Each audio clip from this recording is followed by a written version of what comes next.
Hello beautiful soul! Welcome back to my channel. This is Meisha Amro from Japan, Kabayan. Aries, this reading is for you. Maraming salamat muna kay Ronald Balbuena, WZ Zebel, letter T and letter T. At maraming salamat din sa aking mga subscriber, new subscriber, cross-watcher, at sa mga bagong pasok dyan. Welcome na welcome kayo sa bahay ni Ate Aimee. Salamat din sa nakataba ng puso ninyong mga comments. At sa mga nagpa-personal reading, marami pong salamat. Kung gusto nyo na energy nyo lang talaga, ang gusto nyong makuha natin, all the details para sa personal reading ay nasa baba ng video na ito. This is a general reading. Kunin mo lang ang sayo at itapon ang hindi sayo. Iba ang general sa general reading sa personal. Maaring ito is a vice versa. Energy mo, energy ng person mo, energy ng malapit sa puso mo, nangyayari or mangyayari pa lang. Use your own intuition, lawakan natin ang ating isipan. Gawin nyo lang itong guide dahil kayo pa rin ang makakapagpapabago ng inyong buhay.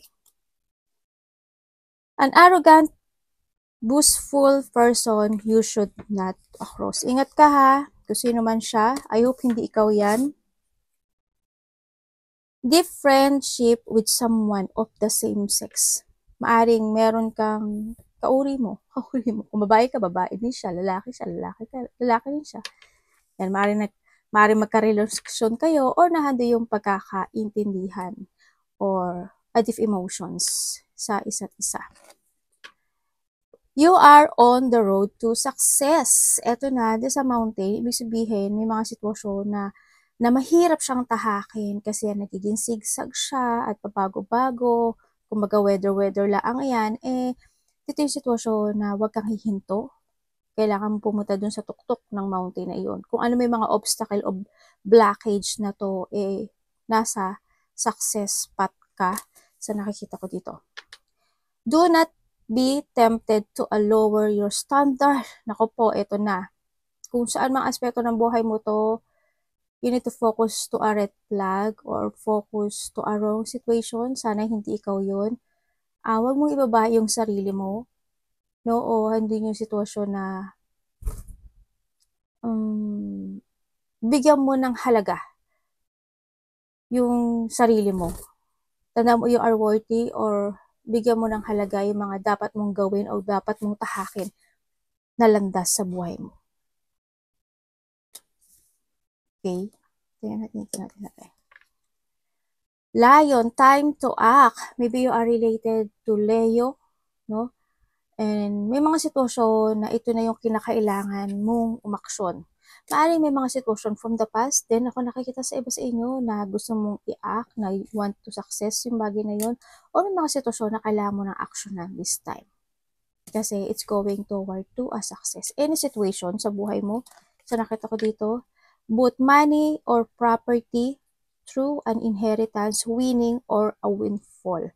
So, iba dito is, if this is the past, or ganyan, maring sa iba sa inyo, nagkaroon ng hindi magandang sitwasyon in the past, na maaring nagkaroon ng mga sadness, or broken promises sa iba sa inyo, na maaring hanggang ngayon, still mo pa rin naaalala yung bagay na yun. Pero kahit na naaalala mo yung sitwasyon o bagay na yun, you are going into your path sa nakikita ko dito, no? Or maaring may tao dito na or vice versa tayo, may ginawa sa'yo na maaring gusto niya mag-action sa'yo sa nakikita ko dito. And also, sa iba naman sa inyo, maaring may mga pag-uusapan kayo related ang inyong mana or inheritance, no? O kaya may mga sitwasyon na kapag inaksyonan mo, ay ikapapanalo mo yun. Any situation, may mga successful o may pagdating ng isang magandang kapalaran sa'yo. No? Huwag ka lang delay or magkaroon ng blockage sa tiyatahakin mo ha. Pero kailangan mo mag-action nun. Kahit mahirap, kailangan mo mag-action. Nasa sa'yo yun. Tingnan natin ang iyong energy. Iba dito, meron kayong mga wino-worry, may mga inaalala kayo. Makinig ka rin din daw sa advice ng iyong friend or kung may mag-a-advise man, makinig ka rin sa paligid mo. Energy ni Aries.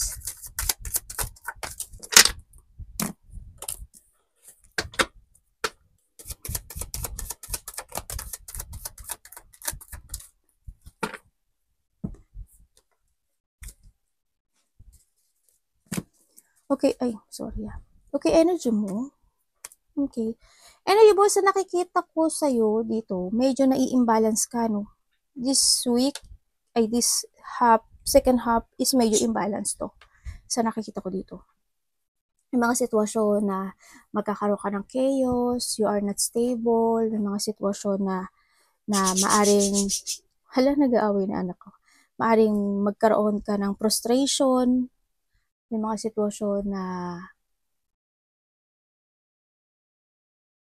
madi-disorganize ka, no? Sa nakikita ko to. Kasi this time, ang dami mong iisipin.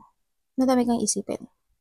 May mga sitwasyon na pag-iisipan mo na maaring ito is hindi mo kayang i-let go, o may mga sitwasyon na nagkakaroon ka ng self-imprisonment or hindi yung matatrap ka doon sa bagay na yun, or hindi yung sitwasyon na ma-overcommitment ka in a situation, no? Sa nakikita ko dito.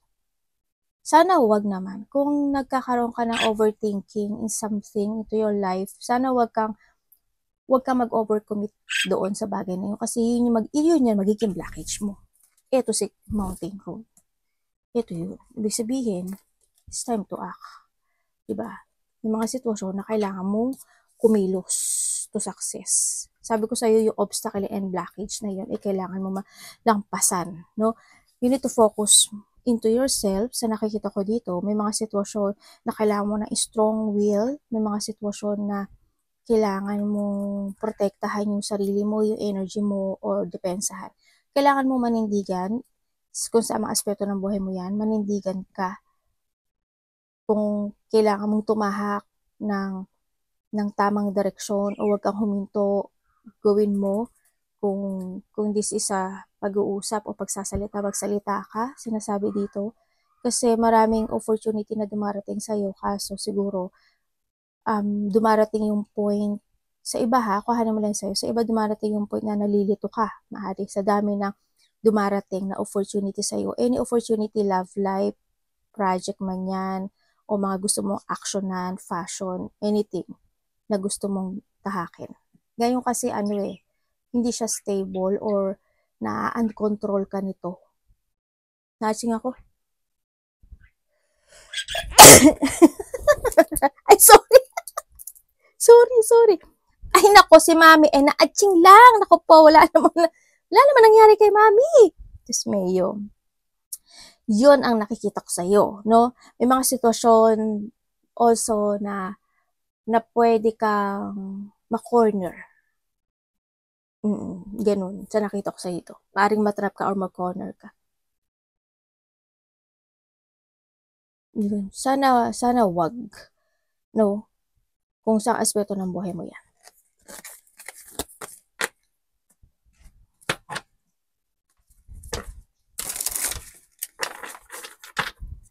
Ano pong parating kay Aris?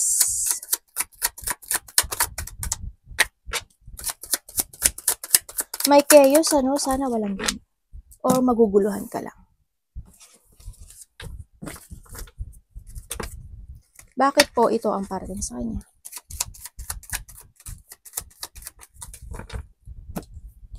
Ay, baliktad na ba yan? Okay, parating sa'yo. Okay.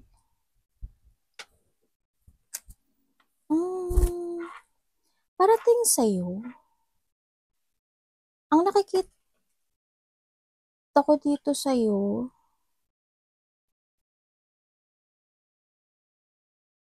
marami kang mga bagay o sitwasyon sa buhay mo na i-develop mo, or marami kang gagawing task, or marami kang gagawing multiple priorities this week.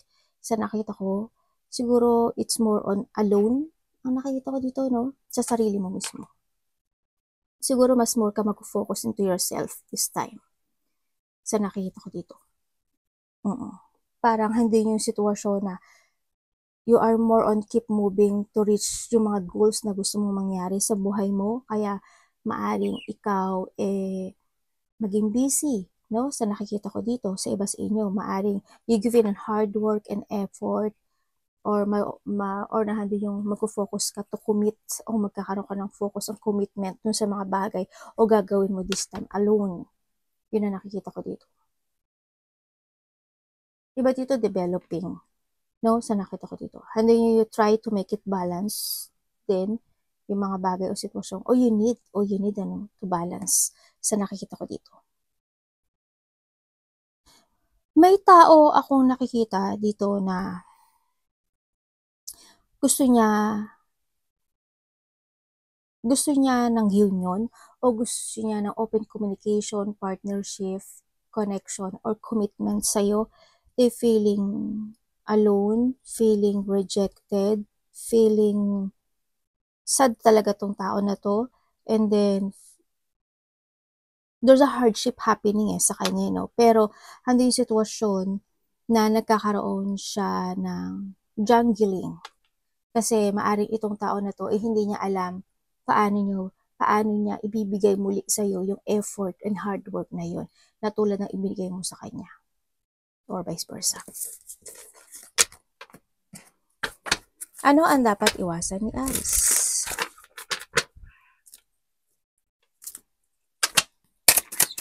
This week, may mga pupukusan ka dito. Dapat iwasan ni Aries. This second half.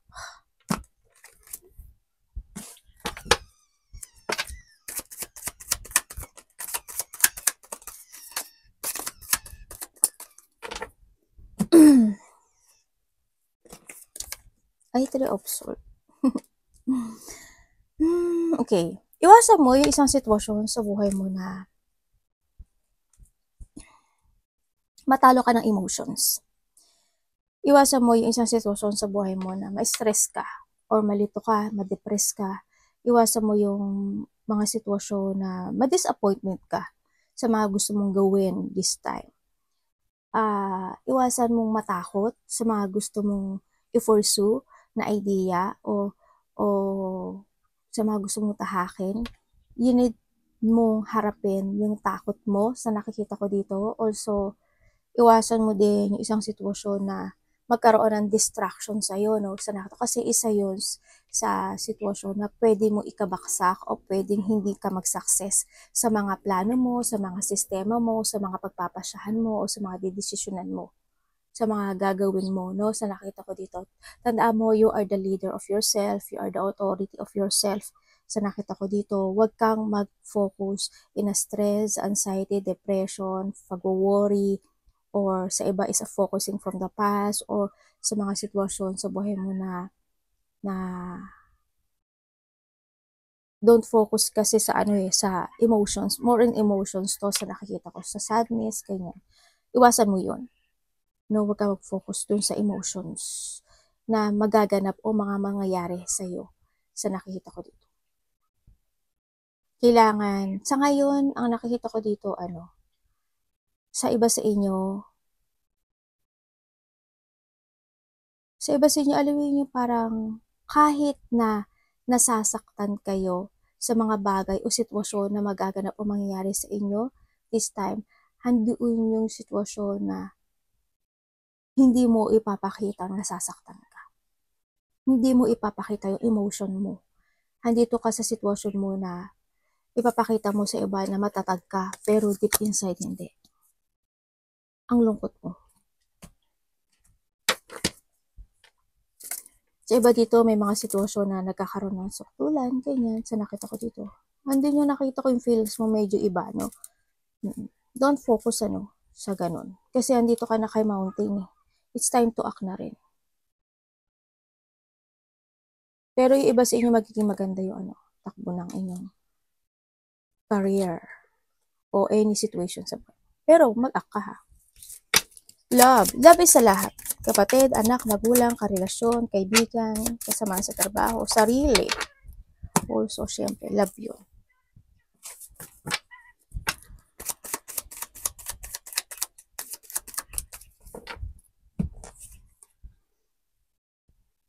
Okay, when it, dalawa, moon.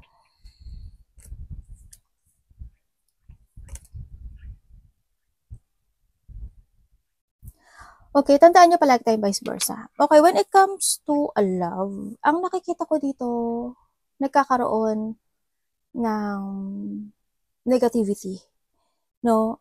you are more on focusing more to yourself sa nakikita ko dito, pero may mga ini-illusion ka.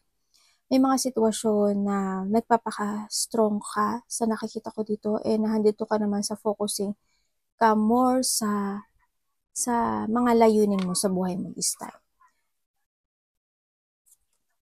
Kaso minsan dumarating ka sa point na magulo, na may mga feeling emotions, no, sa nakikita ko to, or maaaring may ini-illusion ka na mga pagbabago, o may ini-illusion ka na nagbago na kaya siya, parang siguro ganun, okay na kaya siya, naging matino na ba siya, or vice versa tayo ha.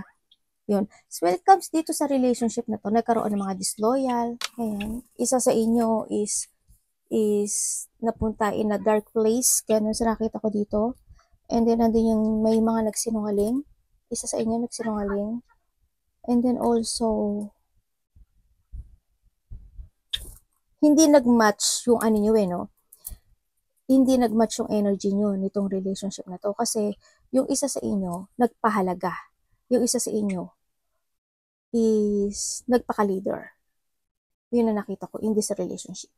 Hanggang sa dumating yung point na nagkaroon ng sadness, hanggang sa dumating na umalis yung isa, nag-another path, or handun yung sitwasyon na maaaring isa sa inyo isinanap niya yung sarili niya sa ibang sitwasyon. Pero dumating pa rin yung point, ikaw or siya, na handito yung sitwasyon na naguguluhan siya. Maaaring nagkaroon ng mga conflict o hindi pagkakaintindihan.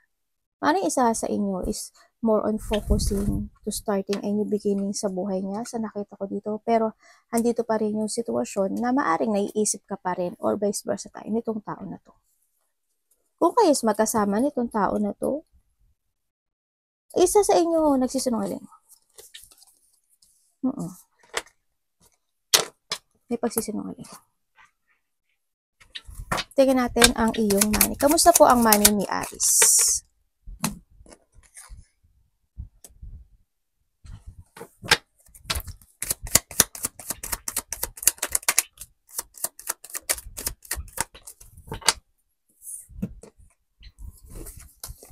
Okay, when it comes to your money, okay. When it comes to your money, sa nakikita ko naman, may pagka-wiser ka naman din. Andun naman yung strong mo. Kaso minsan lang talaga, siguro, may konting problema, no, sa money. If you have a business, may konting problema. Sa pera mo, may konting problema. Or sa work mo, may konting problema. Yun na nakikita ko. When it comes sa manahan din naman yung pagiging organized mo, when it comes sa money mo, nagkakaroon ka naman ng sistema, o nagkakaroon ka naman ng matatag na protection when it comes to your money, sa nakita ko dito. Kasi mas pinag-iisipan mo na sa nakikita ko dito kung paano mo i-manage yung pera mo. Kumbaga nandito ka naka-emperor mode, no? Kumbaga nagkaroon ng mga lesson from the past, o handun na yung sitwasyon na na-accept mo na yun kung paano ka magiging more on wiser this time sa nakikita ko dito. Kasi andito ka na rin sa iyong new path ng buhay mo, na pagdating sa iyong money is there's a victory and success happen. And then also, this time, sa nakita ko sa iyo, you are very magnetic. All your wishes or all your manifestation is manggaganap or mangyayari sa buhay mo. This time, sa nakikita ko dito. Maraming magaganap na ikakasiya mo. This time, sa nakita ko dito, as long as marunong kang mag-manage o magkakaroon ka talaga ng logic, organize how it comes to money, maraming magbabago dito. Yun na nakita ko dito. Sa iba lang kasi dito sa inyo, it's more on, siguro may mga point na buhay mo na nagkaroon ng doubt in the past, na maaring hanggang ngayon is still pa yun, na hindi mo siya na-let go, or maaring kung may binabayaran ka pa, ganyan, o may mga dapat pang i-fulfill. Kung meron ka naman this time na pambayad doon, ibayad mo na yun. Kasi the more na hindi mo siya mabayaran, hahatakin ka niya pababa, paurong, diba? Kung meron naman, at least gagaang yung feelings mo, diba?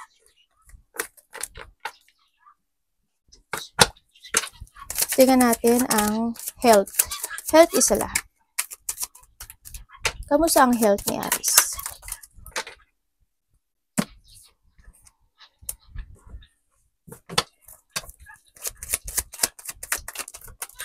Ano yun?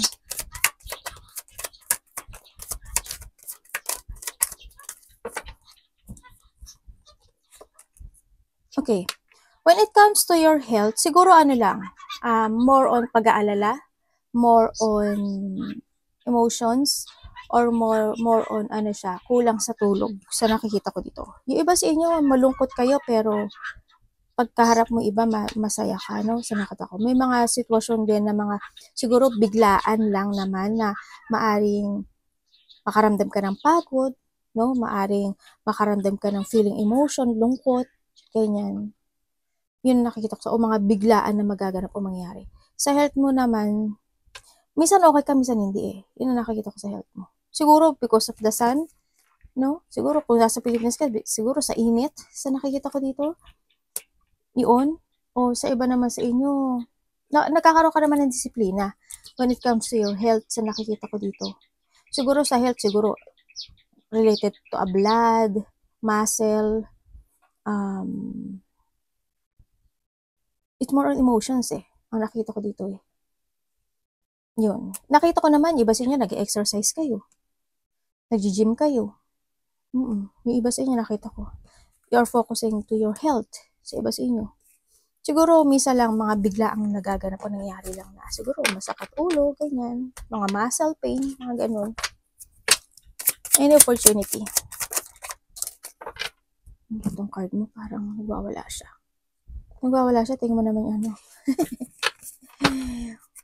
Parang may gustong kulamin ah. Ito na nga. Bakit pa lumabas pa? Hindi nga ako nagkamali. Ano ba yan? Okay. Opportunity. May tao dito na nag-iisip na gusto niya nang ibigin sa'yo. Or they manifesting you. No, gusto niya ng connection, partnership, or gusto kanya kausapin. Dito. Maaring yung tao to, naging matagal kayo dito. Maaring 6 years, 10 years, months man yan, o years man yan na.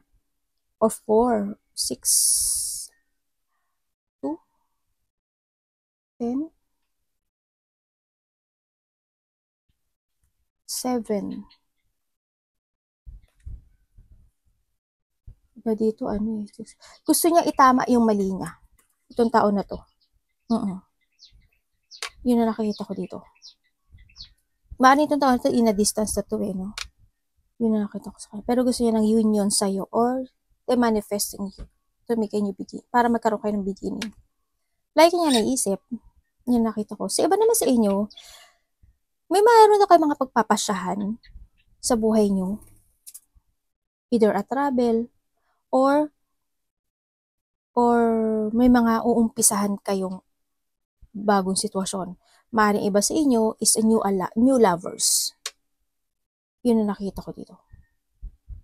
Kumbaga, may parating na bagong pag-ibig dito, no? Ang hindi ko lang maintindihan, pero either lumalayo ka o ayaw mo sa kanya. Or vice versa tayo. Yun na nakikita ko ha.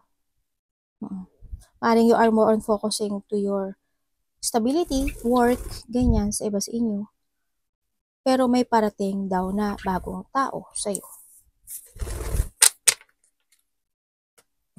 Advice. Trust your intuition ha sa tao na to. Hindi ko naman sinasabi na ano, pero kayo pa rin na maghuhusga.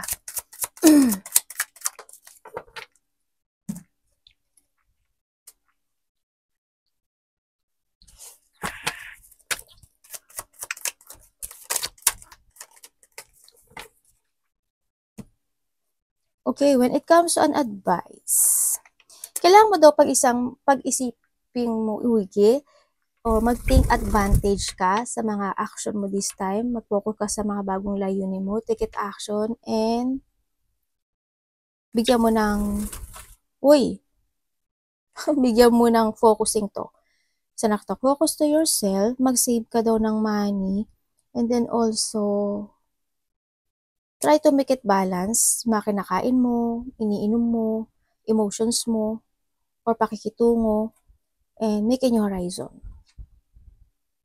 Yun, ang nakita ko dito. Start in yours and be creative, no? Sinasabi dito. Tsaka sinasabi dito is kailangan mo daw ng healthy lifestyle. Mga bagong pagpaplano is needed. Pagsimulang mali or pagtatahak ng bagong situation o bagong any situation, tatahakin mo o kaya paninimulang muli, no, sa isang aspeto ng buhay mo. Yun ang nakikita ko dito. Tandaan mo, ikaw ang magpapatakbo ng buhay mo dito, ha. Marami kang 10 of Cups, ibig sabihin may mga wish come true happen into your life sa buhay mo kasi marami kang 10 na lumalabas. Ibig sabihin, may magtatapos o may pagtatapos ng isang bagay o sitwasyon. O you need mong tapusin, ha, para masimulan ang panibago. Yun. Huwag nakasantiplan ako. Kinala mo lang yung card ni Mami. Paluga. Dito ka kasi sa road of success. Oh. Ibig sabihin talaga is you are more on focusing more to yourself. May mga bagong pangyayari o magaganap sa buhay mo this time. Maraming manggaganap na bago sa'yo. As in, marami kang marireceive. Maaaring makareceive ka rin ng gift, opportunity. Yan, may nakikita na akong pagtulong. Hindi ko alam kung may tutulungan ka o may hihingi sa'yo ng tulong o may tutulungan ka niya. Arigato namaste. God bless.